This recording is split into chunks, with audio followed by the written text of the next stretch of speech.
You know what's nuts, and I mean like really crazy, is the fact that we are year 15. Yes, year 15 in failed housing crash predictions. And what completely surprises me year over year is how many people still buy into this headline, still buy into these videos. You guys, if I had $1 for every person that asked me if we're in a housing bubble or a housing crash was on the horizon, or they told me they were going to wait for the housing prices to decline, I literally wouldn't have to work in real estate anymore. In fact, I would be retired on the beach somewhere sipping a margarita, and it would be entirely funded by housing doomsday information. The fact is that if it's not something that's gonna quote unquote crash the market, it's another. First it was rising interest rates, then it was COVID, and albeit COVID was very scary, but it definitely did not crash the market. It only showed that given the right conditions, there is a big wave of motivated buyers. And then there was the rising interest rates are gonna prevent all millennials from buying houses. Even the big guys like Goldman Sachs were predicting a 2008-like real estate crash. I mean, it is nuts. And the only people that are hurt by this information are the people that listen to it and believe that it's never a good time to purchase. So this video, guys, is about missed opportunities. I want to take us back to 2018 because that really was the calm before the crazy COVID storm. It was the time we saw a balanced market, we saw rising interest rates, there were talks of a recession, and a lot of the headlines were similar to headlines that we're seeing today. And I want to take us through each buying market, and I want to talk about pros and cons. And my hope is that by viewing this, you can make your own informed decision about whether or not it makes sense to time the market versus have time in the market. Now, for those of you who are new to my channel, my name is Lizy Hoeffer. I'm a residential loan officer at Cross Country Mortgage, and I like to teach practical money tips so that you can make a smart home purchase. So let's break down 2018 market, because this for me was really the calm before the storm. And I say the calm before the storm because we know now that COVID happened towards the end of 2019, and then we went bananas in 2020 and 2021. But 2018 was a very similar market to the one that we're experiencing today. A lot of the same headlines, concerns about a recession, rising interest rates, affordability issues, and people really thought that these were the kinds of conditions that were going to crash the market. And so we saw a lot of fear. In fact, fear from all ends, from consumers, from bank owners. I remember at the time I had just given birth to my son back in September, and my management was talking about layoffs because they predicted that we were going to have a pretty significant pullback in purchase and refinance applications. Now, what we did see rising interest rates. In fact, I think the median rate was about 4.6 at that time. And that means that people, like half people got over 4.6 and half people got under 4.6. You know, many consumers were buying and refinancing into the fives. This was the first time that we had seen that high of interest rates in a number of years. And because of that, we saw inventory increase. So more people were willing to sell their properties, mostly out of fear and because of layoffs. And if you were buying in that time, obviously you experienced fewer bidding wars. We came out of a seller's market into a balanced market, then into a buyer's market. And in a buyer's market, not only are sellers flexible on price, but they're also willing to pay closing cost concessions. So what's important here is that a buyer who bought in 2018, at least towards the end of it, they were able to pay lower out-of-pocket costs and have a price that was lower than list. And if you were buying a $300,000 house, that's somewhere between $15,000 to $20,000. And you guys, that home today would be worth $420,000. So in short, guys, if you were somebody who waited on the 2018 market and still hasn't bought today, that decision has literally cost you $120,000. And this is what's hard to articulate to clients because during this time, there wasn't crazy appreciation. We're talking about 3 to 5%, but that 3 to 5% over 7 years of time is a pretty significant number, especially for people that are concerned with affordability. $120,000 increase in price is not helping that problem. Now I want to jump into 2019 because for me, this is the underrated gold mine. And this is what makes it so hard because everything's always hindsight.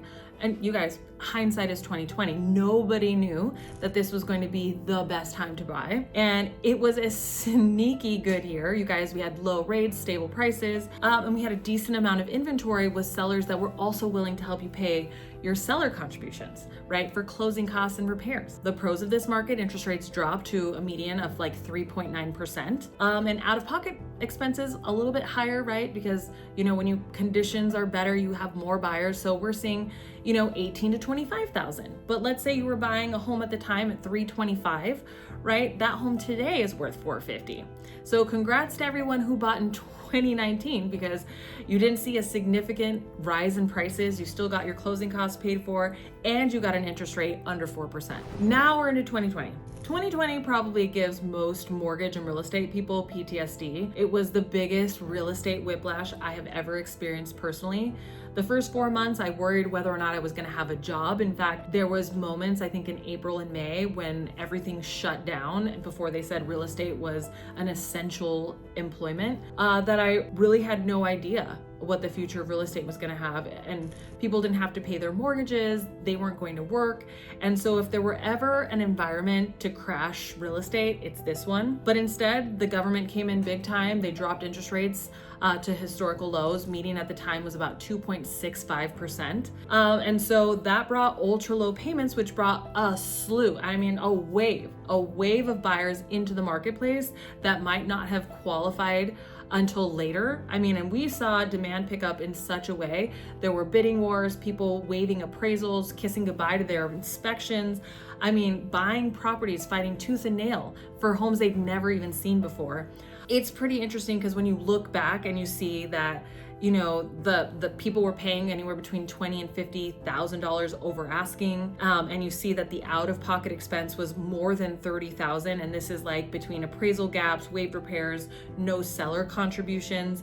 It is nuts. But still, if you bought in 2020, and you bought a home that was somewhere around 400,000, that home today is worth 510,000. You have a super low payment, even though you fought to the death for the house. I'd still say you won when it came to real estate investing. If you thought that 2020 was a frenzied buyer's market, well, let me tell you, welcome to 2021.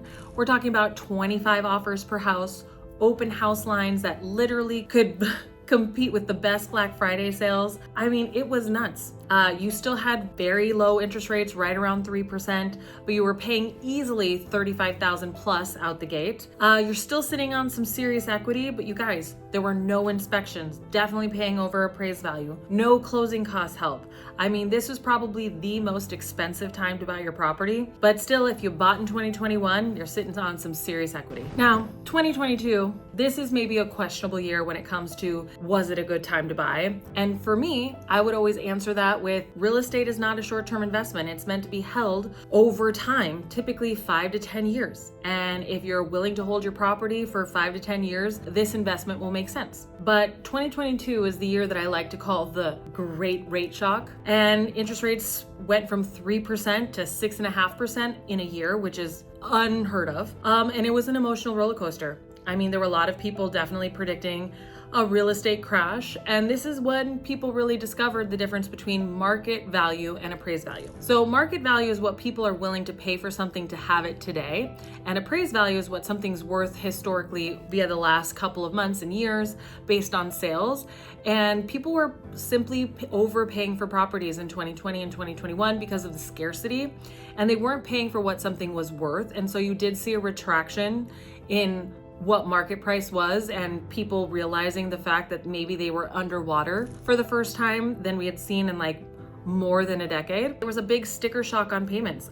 This definitely made it difficult for people to buy. And you saw the introduction of temporary buy downs and more affordable strategies for getting people into homes. People were more clever. They did way more closing cost assistance. To buy a property in 2022 dropped from over 35,000 to just under 15,000, and sellers were willing to pay closing cost concessions today. Prices did level out, and if you negotiated in this market, you did well. And if you didn't negotiate well in that time, this is why you buy and hold. Now, 2023 is kind of where we get back to normal. There were a lot of people that were predicting this was when the housing market was going to crash, and that was because simply the higher interest rates was going to mean a flood of inventory. But what people did not anticipate was that people with interest rates under 4% would be locked into their property, that their first home would then now become their forever home, and that they would be unwilling to sell. And so the fact is, we had relatively low inventory and a demand to meet that inventory. So even though we didn't see a spike in appreciation and we still had interest rates 6.5% to 7%, you still saw home prices stay steady, you still saw them rise, and people who bought in 2023 still made a pretty modest return. And because real estate is not a short-term investment, if you bought in 2023, like I said, in 2022, you're buying to hold, you're buying to live in this property. Real estate isn't intended, unless you're a seasoned investor, to buy and flip, to buy and flip, to buy and flip. Most people will be in their homes 5 to 13 years, depending on their situation. So if you hold your home for 5 years with like modest appreciation, somewhere between 3 and 5%, in 5 years, you will have a pretty significant return that you can use on your next purchase. So 2024 was another market where people were predicting a housing crash because of high interest rates and rising inventory. And what we saw was quite the opposite. Interest rates returned to some of their historic levels in the last 2 years. And we actually saw a pretty balanced market. A lot of this was helped due to new builds offering a very affordable option for home buyers. We saw builders get a lot more aggressive with their incentives, buying chunks of interest rates under 4%, still paying for closing costs. And in the resale market, closing costs, repairs being negotiable in price were a standard, along with temporary buy downs. So people kind of got used to the higher interest rate market. And we did see an uptick in purchase transactions, refinance transactions. We see this, guys, because people always need a place to live. There are always new families being created, and there is always a demand for real estate. So we're currently in 2025, and here's what I can tell you. Purchase applications are up 9% since the beginning of the year and up 24% from last year. And it doesn't look like the housing market is slowing down. Is there an uptick in inventory? Yes, which means that it'll be more flexible conditions for buyers that choose to buy. But the market can shift very aggressively and swiftly. And despite what the media will tell you about inventory outpacing demand, it's really that building isn't keeping up with population growth, and new family creations are going to outpace the number of homes that we have.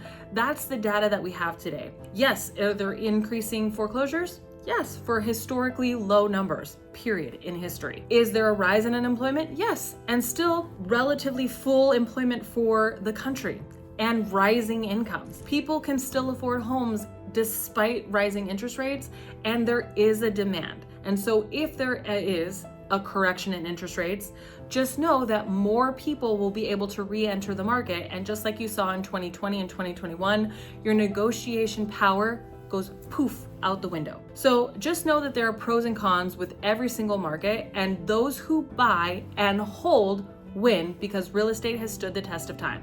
If you guys would like to see what your buying options are, just know my team and I are here to help you. And if we're not the right fit, don't be afraid to call somebody who is. There's like 500,000 lenders out there. Guys, that's all I have for you today. If you found this video helpful, don't forget to like, comment, and subscribe, and shoot this off to a friend who's maybe on the sidelines waiting for a better time to buy.